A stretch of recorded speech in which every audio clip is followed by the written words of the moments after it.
Okay, happening right now, press conference about a lawsuit in Seattle.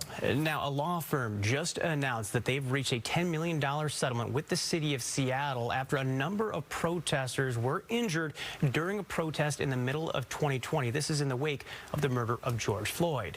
So happening right now, the lawyers who represented the protesters in this case are speaking at the King County Courthouse. We're going to listen in. Sometimes, like, the city has forgot what those protests were about.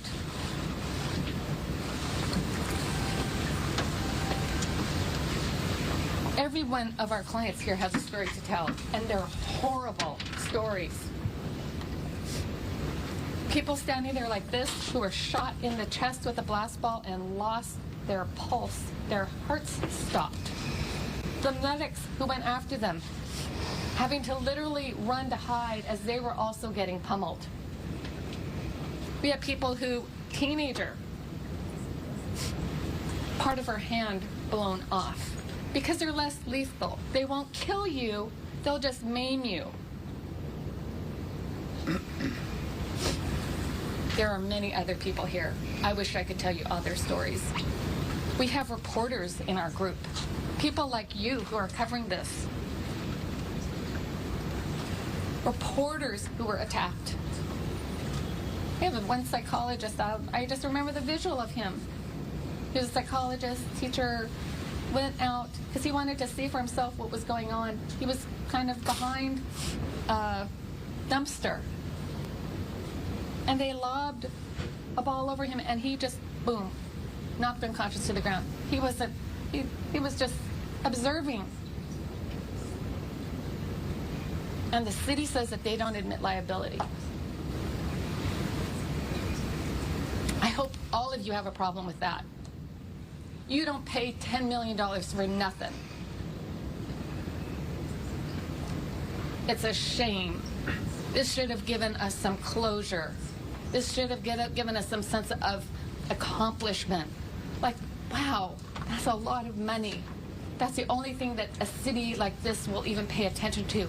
Wow, we must have done something good. They must realize what a rotten thing they did to these protesters. Their own expert they hired, the #1 expert in the world. Someone have a tissue? I've got boogers going everywhere.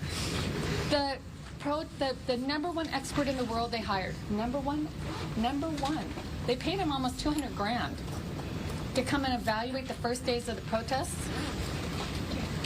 He said he had never seen that level of force used in any democratic state in the world. He talked about how quick they were. Somebody threw a water bottle and the barrage occurred, a water bottle. They called it a riot when there were thousands of people, peaceful, and 1 or 2 people acted out. Their world-class expert, not ours, their world-class expert said, that was awful. That's not what you do. They talked about mob mentality, an outdated concept of 40 years. These police, they would blast the protesters would say, what did we do wrong? And the police would stand there in their SWAT gear. He said, that's not how you police crowds. That makes it worse. You got to engage them. You got to talk to them. You got to de-escalate. None of that happened here. And the city knows that now because they hired the #1 expert in the world to tell them that.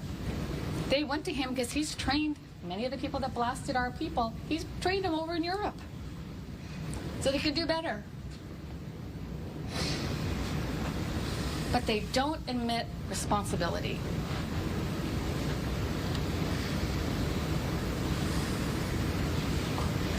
They made up hoaxes about Proud Boys to scare the protesters. They played irritating songs. We listened to thousands of hours. We have interns here. Thousands of hours of body-worn video. And they play that when, you know, it's not going, they don't think it's going. And so you could hear them swearing at the protesters, just being so derogatory. It was like they had dehumanized all the protesters. It's us versus them, those rotten protesters. What are we doing in this country that we cannot support peaceful protest? That we don't honor it, that we don't say, well done. At the time that this happened, George Floyd's murderer was not convicted. Wasn't even charged.